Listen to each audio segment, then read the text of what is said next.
noches, Rocío Lazo. Estamos ya listos para arrancar con esta etapa de entrevistas en este lunes 26 de enero y un día en el que hay que analizar diferentes órdenes ejecutivas ya presentadas y autorizadas por el presidente de Estados Unidos, Donald Trump, que por supuesto tienen repercusión en la economía de nuestro país y de todo el continente, y por qué no decirlo, del mundo. Hoy nos acompañan en la mesa de a las 8:45 dos invitados, pero también Mariano Rayo como mi compañero para hacer las entrevistas en esta noche. El ministro de Economía, Rubén Morales, nos acompaña aquí para poder abordar y analizar el tema y también qué acciones se tomarán de parte de las autoridades guatemaltecas, y también el viceministro de Administración del Trabajo, Guillermo Gándara. A ambos, bienvenidos y buenas noches. Mariano, lo dejo con la primera. Gracias, Ana Lucía. Buenas noches, ministro.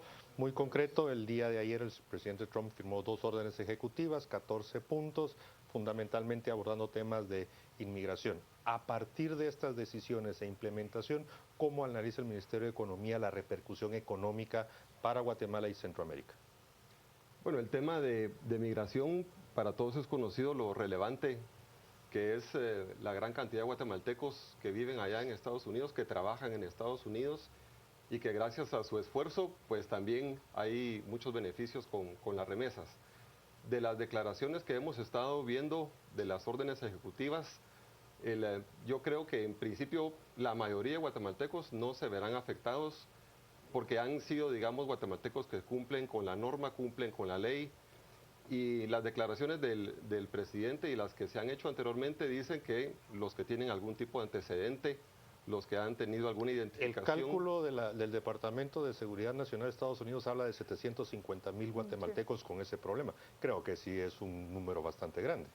Sí, pero igual yo creo que al final de cuentas los guatemaltecos que han estado retornando en los últimos años y los que aún permanecen allá siguen contribuyendo a la economía del país. Entonces yo creo que hay que esperar a que las medidas vayan tomando acción, que se vayan ejecutando desde el gobierno, y obviamente en el caso particular de Guatemala y antes de que fueran las elecciones en Estados Unidos, estuvimos trabajando en el gobierno la política económica para los próximos años, del 2016 al 2021, con el objeto de poder tener instrumentos, herramientas muy concretas que desde la economía interna, desde lo que nosotros podamos hacer como gobierno, también ir soportando el desarrollo económico, ir impulsando el crecimiento económico.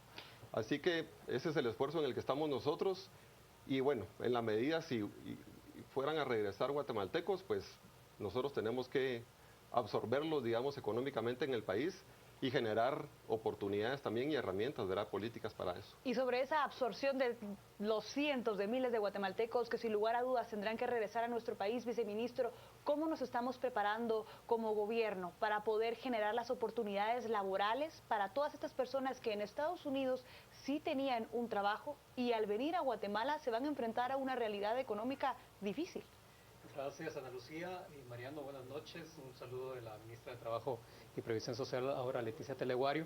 Y agradecemos la invitación especialmente para generar confianza en la ciudadanía, que el gobierno del presidente Morales y la administración de la ministra Teleguario se han enfocado en el desarrollo, tal y como lo ha expresado el ministro de Economía Morales, en la construcción de una política nacional de empleo digno. Esta política lo que tiene como objetivo es generar las oportunidades para aquellos trabajadores que en la actualidad carecen de esas herramientas necesarias para mejorar su situación económica. Pero esta política ya tenía contemplado también la ratificación del convenio 175 y los retos para poder implementar un reglamento que vaya teniendo todos los detalles sobre este mismo tema. Lo interesante de la política de empleo digno que estamos desarrollando es que incluía desde el inicio un aspecto de flexibilidad laboral. Consideramos que el adaptarnos en materia política laboral es imprescindible en estos momentos. Situaciones como las de Uber están cambiando las relaciones laborales a nivel mundial. Creemos que la adaptación es la forma inteligente para mejorar la situación laboral en el país. Señor viceministro, dos datos muy concretos. Primero, 2015 fueron retornados forzosamente 106,000 guatemaltecos. Año 2016, 102,000 guatemaltecos fueron retornados forzosamente tanto desde Estados Unidos como México.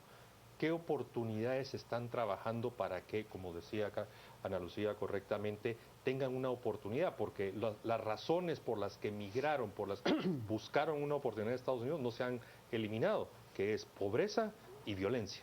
Y por eso tenemos que desarrollar políticas inteligentes, Mariano. Especialmente estamos implementando que cuando retornan nuestros compatriotas se le hace un análisis respecto de sus habilidades y sus capacidades adquiridas en Estados Unidos y se le brindan las oportunidades a través del INTECAP o algunas otras alianzas que hemos desarrollado con instituciones educativas para acreditarlos y poder insertarlos a la vida laboral. Señor ministro, también con estas órdenes ejecutivas ya firmadas por el presidente Trump en Estados Unidos, el país quizás más afectado en toda esta historia es México. La crisis económica que vive nuestro vecino país, ¿qué incidencia tendrá también en la situación económica de Guatemala? ¿Hay alguna oportunidad a considerar y tomar en cuenta para mejorar la situación de nuestro país? Sí, yo creo que por un lado está el reto primero de que somos vecinos con México. Eso es la herramienta con la que contamos, el Tratado de Libre Comercio, lo tenemos que aprovechar de una mejor manera, pero también hacia Estados Unidos, de ir posicionando también nuestras exportaciones, tanto en lo que es productos, bienes, como en la parte de servicios. Y una característica de nuestras exportaciones de Guatemala es que no compiten directamente con estas industrias fuertes que está impulsando mucho el presidente Trump. Entonces, yo creo que ahí hay una oportunidad muy importante. El hecho, por ejemplo, que la decisión que tomó de salir del acuerdo transpacífico nos beneficia a nosotros porque, pues en alguna medida, muchos de nuestros competidores en el sector de vestuario y textiles no tendrían ahora una ventaja especial frente a Centroamérica que nosotros estamos teniendo. Así que yo creo que esa es una de las oportunidades que podemos aprovechar. En lo concreto, con la TTP murió. Eso hay que decirlo así. ¿Cómo va Guatemala activamente a aprovechar el hecho de que Vietnam, por ejemplo, en la industria de vestuario y textiles, ya no va a tener los beneficios? ¿Qué está haciendo el Ministerio de Economía en lo concreto? En lo concreto, con el sector de vestuario y textiles, pues la ley que se aprobó el año pasado, hace unas semanas ya se aprobó el reglamento para que esa ley pueda ser operativa. También la Agencia de Promoción de Exportaciones, estamos por echarla a andar para poder promocionar al país a nivel internacional. En abril tenemos programada una visita a Nueva York para visitar compradores, empresas que puedan invertir en Guatemala del sector de vestuario y textiles y que de alguna manera también podamos aprovechar la feria que se realiza de este sector, que es muy reconocida a nivel internacional, y de decirle a las empresas estadounidenses que vengan a Guatemala, que inviertan o que compren según de nuestras manufacturas. Ministro, yo no quiero dejar ir el tema de México y la crisis que vive, porque considero que pudiese ser una oportunidad también para que nuestras autoridades guatemaltecas puedan renegociar o incluso ser más demandantes con las exigencias que provienen también en temas de comercio exterior desde México. No ha sido secreto que las autoridades mexicanas siempre han sido muy restringidas con nosotros y nos han puesto muchísimas trabas. ¿Qué podemos hacer como guatemaltecos para aprovechar ese momento y también ingresar a su mercado? Bueno, en el caso de México, precisamente esta semana teníamos la reunión de la Comisión del Tratado de Libre Comercio con México, que se está llevando a cabo en Costa Rica. Y ahí hay grandes oportunidades que nosotros podemos aprovechar. De hecho, sectores que han estado aprovechando las oportunidades históricamente, por ejemplo, acuicultura, camarones, el mismo sector de vestuario y textiles, y también empresas guatemaltecas que han ido a invertir a México, en donde se abren oportunidades para que las empresas guatemaltecas también puedan ir creciendo. Hay una parte importante en cuanto al mercado del sureste de México, que es prácticamente la misma población que Centroamérica. Entonces ahí también se pueden aprovechar particularmente para la pequeña y mediana empresa por la cercanía. Y un proyecto que tenemos de facilitación comercial con México para ampliar y mejorar los puestos fronterizos. Entonces, en la medida que vamos mejorando nuestro acceso al mercado mexicano, pues también las empresas se pueden ir beneficiando de esta manera. Pero, señor ministro, lo que usted está contando es algo que venimos escuchando desde la misma firma, primero del acuerdo con Guatemala y después con Centroamérica. Pero, como dice Ana Lucía, nada ha cambiado, todo sigue igual, hay barreras no arancelarias, hay una serie de situaciones. ¿Qué va a ser diferente para que efectivamente aprovechemos, porque recordemos que igual, si prevalece ese tema del 20% de un impuesto a las exportaciones de México a los Estados Unidos, pues hay una gran cantidad de capacidades ociosas que van a buscar venir hacia Centroamérica y seguimos con el problema de no poder ingresar nosotros a México. Entonces, ¿qué es diferente a lo que hayamos escuchado cada año? Las cosas sí han cambiado. Digamos, a partir de la vigencia del Tratado de Libre Comercio con México, no tengo las cifras en mente, pero sí se ha incrementado las exportaciones hacia... Pero el déficit sigue siendo a favor, en contra nuestro. Bueno, el hecho de que haya déficit no significa que no hayan Pero... crecido las exportaciones hacia México. Entonces, esas son las oportunidades que se han estado aprovechando. Realmente las exportaciones hacia México han crecido. Y es en donde nosotros vemos grandes oportunidades para ir fortaleciéndonos. Lo otro que está cambiando son estos pasos fronterizos que les comentaba. Es algo que estamos trabajando, 6 pasos fronterizos, 2 con México, 2 con El Salvador, 2 con Honduras, que al final lo que nos permite esto es facilitar el comercio. Entonces son las medidas que se han estado tomando para poder fortalecer nuestra presencia en el mercado mexicano. Viceministro, más del 60% de la población guatemalteca es joven. ¿Qué políticas desde el Ministerio de Trabajo se están generando para poder tener muchas más oportunidades de trabajo, considerando que van a regresar muchísimos guatemaltecos ante las políticas tomadas por Donald Trump? Excelente. Tenemos varias estrategias que estamos desarrollando. Primero, hay que cambiar nuestra forma de educar a nuestros jóvenes. Seguimos produciendo secretarias, bachilleres, peritos contadores. Tenemos que transformar el currículum de estudios y tecnificar más a nuestra juventud. Esto debe ir acompañado también con una política de un entorno de empresarialidad que permita que el emprendedurismo tenga realmente un impulso y sea exitoso realmente. Debemos de impulsar también el conocimiento de cuáles son las capacidades en la localidad para generar mayor productividad y evitar la migración interurbana, rural, urbana y nacional e internacional. Y este proceso de preparación educativa con los jóvenes, que necesariamente necesita también una negociación con el Ministerio de Educación para poder alterar toda esta preparación que tenemos los jóvenes, ¿cómo va? ¿En qué proceso nos encontramos? Porque en muchas ocasiones se ha hablado de intentar cambiar la currícula base, pero eso no ha sucedido. Y ahí hay un aspecto muy importante que me acompaña el ministro de Economía, y es la Comisión Nacional de Empleo Digno.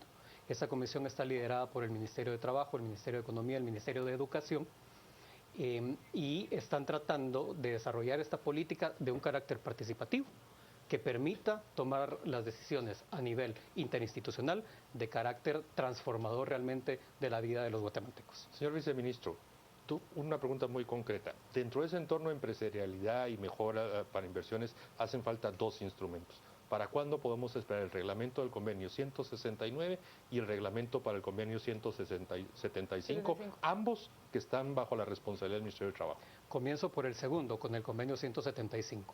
El propio artículo 13 del convenio establece una entrada en vigencia después del depósito en Ginebra de la ratificación de 12 meses.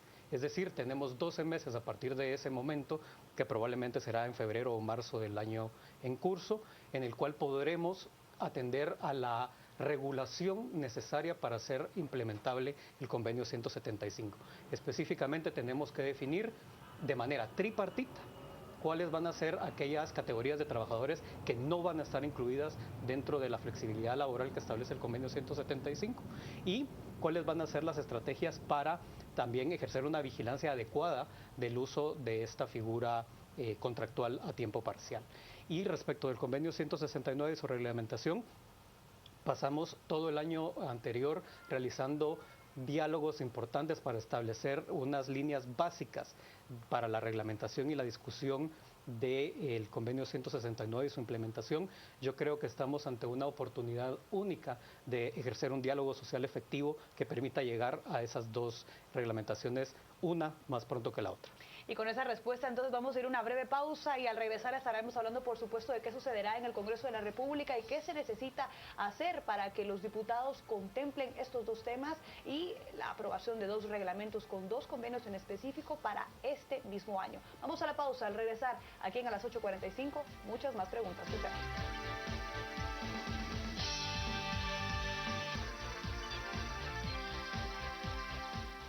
Estamos de vuelta con más para usted aquí en a las 8:45 y ha llegado el momento de revisar cuáles son los comentarios de nuestros televidentes sobre este tema que se tiene en discusión. Comenzamos con Mario Figueroa, quien dice lo que dice Guillermo Gándara.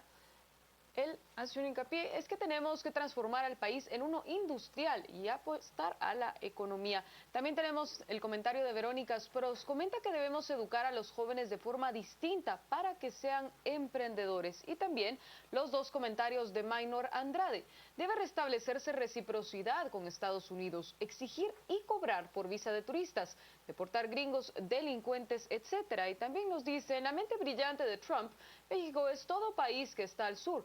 Es absurdo diferenciar entre México y Guatemala. Son estos los comentarios que tenemos ya a través de nuestras redes sociales. Volvemos con ustedes. Excelente, gracias Rocío. Y retomamos uno de los comentarios que planteaban en nuestras redes sociales, específicamente Verónica Spross, que hablaba de las modificaciones que deben de haber en la educación de los jóvenes, ahora contemplando que deben de generarse o crear muchos más emprendedores en nuestro país. Contemplando que la edad promedio de los migrantes es de 28 años, ¿qué políticas en temas de emprendimiento estamos buscando implementar en el país? El caso particular del Ministerio de Economía, lo comentaba hace un momento, la política económica que aprovecho Gracias, ministro. a compartirles, contempla como uno de los ejes centrales a los jóvenes. En Guatemala aproximadamente hay unos 900,000 jóvenes caracterizados como ninis, es decir, no trabajan, no estudian, ni trabajan ni estudian. Y ese es uno de los objetivos principales de la política económica, precisamente para darles oportunidades a ellos desde el emprendimiento, generarles oportunidades de empleo y de autoempleo a los jóvenes. Así que con el Ministerio de Trabajo, con el Ministerio de Educación, estamos ejecutando programas que le ayudan a los jóvenes tanto en la formación, en las condiciones laborales, como el convenio 175 que se mencionaba, como en la generación de oportunidades de negocios. Así que el tema de jóvenes para nosotros es de lo más importante. Señor ministro, para todas estas buenas ideas se necesitan recursos financieros. ¿Con cuánto cuenta el Ministerio de Economía para desarrollar e implementar lo que está usted explicando? Pero me imagino, usted nos aclara, de que esos posibles retornos forzados adicionales de jóvenes a partir de las decisiones del nuevo presidente de los Estados Unidos, asumimos que no estaban considerados. ¿Para cuántos les va a alcanzar entonces? En cuanto a recursos, el Ministerio de Economía cuenta con 600 millones de quetzales aproximadamente, distribuidos 500 millones de quetzales en los fondos que se utilizan para microcréditos, que los estamos dirigiendo tanto a la parte productiva de comercio, pero también al emprendimiento, en alianza con Banrural, por ejemplo, o con Banco de los Trabajadores. Y tenemos 100 millones de quetzales adicionales, que son subsidios que se van a utilizar para el emprendimiento, para la productividad y para la innovación. Y algo muy importante de estos 100 millones de quetzales últimos es que los estamos distribuyendo o asignando en diferentes departamentos del país. Aproximadamente por cada uno de los proyectos de emprendimiento para los jóvenes pueden ser desde 5,000 hasta 15,000 quetzales aproximadamente para poder ir dándole un capital semilla. También tenemos un convenio con Taiwán, en donde el año pasado hubo un concurso que se llamó Héroes Fest, una modalidad que se trabajó con la Universidad Rafael Andívar, y con esto se van a asignarles un total de $200,000 distribuido entre 30 jóvenes aproximadamente que han ido avanzando en un concurso, digamos, de emprendimiento. Así que son este tipo de herramientas las que estamos utilizando en la ciudad capital, pero muy importante en los departamentos. Viceministro, hablábamos en el primer bloque de las responsabilidades que existen en las autoridades guatemaltecas para contar ya con reglamentos para el convenio 175 y 169. ¿Qué acciones en concreto debe hacer el gobierno de Guatemala para promover estas nuevas características en el exterior y de esa manera atraer un poco más de inversión? Realmente hemos querido acelerar los procesos de diálogo para la reglamentación del convenio 169 durante los últimos fácil 15 años. El gobierno de la UNE fracasó con una reglamentación casi impuesta. ¿Cuál era el deadline en ese momento para poder contar con ese reglamento? Y realmente no era un deadline, era una política que surgió de ellos para implementarla de inmediato, creyendo que esa era la respuesta para reducir la conflictividad social en el país, y no lo es. La estrategia de la ministra Teleguario y del presidente Morales se ha dirigido a acercarse a las comunidades, establecer diálogos efectivos y a partir de eso ir construyendo una reglamentación efectiva. Recordemos, el convenio 169 no es un reglamento en sí. Debe adaptarse a cada uno de los países conforme sus características particulares. Ese trabajo lo hemos hecho durante todo el año pasado. No se ha tenido el éxito esperado en obtener una respuesta contundente mediante una reglamentación, pero ya tenemos las líneas básicas. ¿Usted pudiera comprometerse, señor viceministro, a conocer un plazo en el cual contemos ya con un reglamento finalmente para ambos convenios? Sería cometer el mismo error que han cometido los gobiernos anteriores, tratando de establecerse plazos cuando las deficiencias estructurales en las que nos encontramos en el país requieren de que primero diálogo, después diálogo y por último diálogo. Señor viceministro, entendemos y comprendemos, mas sin embargo, las últimas decisiones judiciales, la suspensión de proyectos productivos, la pérdida de millones de quetzales porque las cosas no avanzan, ¿no cree que son elementos suficientes para provocar una actividad más intensiva y que alcancemos en un futuro relativamente cercano a una reglamentación del 169? Coincido con que hay una necesidad latente de una reglamentación, pero más allá de una reglamentación necesitamos entender que necesitamos ser más ciudadanos, es decir, que tengamos la capacidad de sentarnos en las mesas y obtener resultados, incluso sin una reglamentación, sino tener un diálogo social efectivo. Las órdenes de la Corte Suprema y de la CC es que haya reglamento. No creo que usted pueda venir a decir eso. Sí podemos decir que si no cambiamos la metodología, los resultados van a ser exactamente los mismos y vamos a demorar mucho más tiempo y con mucha más conflictividad en lugar de solucionar la temática. Ministro, para regresar un poco a las órdenes ejecutivas emitidas por el presidente Trump y la incidencia que tienen en toda la región, hay que reconocer que no solo Guatemala se ve afectado con esto, sino muchos de los países del continente.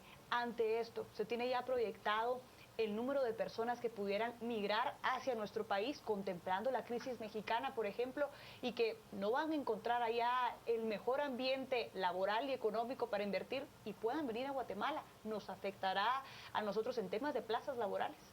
Pero, perdón, ¿migrar de dónde a dónde? ¿De México para acá? Desde México hacia Guatemala. Como un efecto globo, claro. Ante una crisis económica que observemos en aquel país por las decisiones tomadas por el presidente Trump, pudiera observarse una migración fuerte de mexicanos hacia nuestro país. Bueno, nosotros vemos, no hemos contemplado esa posibilidad, pero en todo caso, al final de cuentas, en la misma medida que Guatemala, en su política que se ha planteado de migración y ante Estados Unidos de aceptar a los migrantes guatemaltecos, yo creo que al final de cuentas, lo que hemos visto alrededor del mundo, de cómo se están dando las migraciones a nivel mundial, Guatemala no podría decirle a un mexicano, usted no venga a Guatemala. No es algo que vamos a... Estados Unidos lo está haciendo. Bueno, Estados Unidos. No, pero nos referimos ante este inminente fenómeno, la escasez de plazas de trabajo que van a haber y sobre todo con la venida de muchas otras más personas, ¿cómo le afectará al guatemalteco? Sí, pero a lo que voy es, en principio, creo yo, no me corresponde a mí definir la política migratoria, pero Guatemala creo que no se cierra a una posibilidad de migraciones, eso por un lado.